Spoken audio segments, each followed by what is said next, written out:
Jeshi la ulinzi la Israeli maarufu kama IDF limetangaza kufanya mashambulio kwenye kituo cha uzalishaji wa injini za roketi za maeneo kadhaa ya kurusha makombora ya ballistic huko nchini Irani. Huduma ya vyombo vya habari ya IDF imeweza kutangaza hivyo, ambapo jeshi la anga la Israeli likifanya kazi kwa kutumia akili ya IDF iliweza kukamilisha wimbi la ziada la mashambulizi kwenye miundombinu kote Irani inayomilikiwa na utawala wa Irani.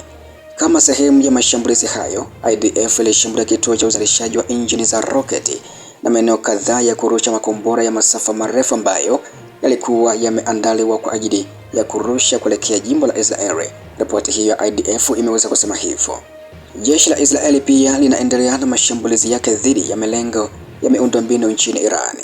Moja ya mambo muhimu katika taarifa ya IDF ni kwamba shambulio liliweza kulenga kituo cha uzalishaji wa injini za roketi. Hili ni eneo nyeti sana katika uwezo wa kijeshi wa Irani. Katika teknolojia ya makombora, injini ndiyo moyo wa roketi au kombora. Injini ndiyo inayotoa nguvu inawezesha kombora kusafiri umbali mrefu na kufikia shabaha yake. Kwa hiyo kuharibu kiwanda kinachotengeneza injini za roketi kunaweza kupunguza uwezo wa Irani kutengeneza makombora mapya, kuvuruga mipango ya uzalishaji wa silaha za masafa marefu, kuchelewesha maendeleo ya teknolojia ya makombora.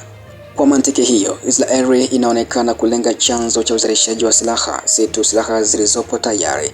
Hii ni mbinu inayotumiwa mara nyingi katika vita vya kisasa, hasa kushambulia uwezo wa uzalishaji ili kuzuia kabisa adui kuendelea kuimarisha jeshi lake. Taarifa ya IDF pia inasema kuwa maeneo kadhaa ya kurushia makombora ya ballistic yaliweza kushambuliwa.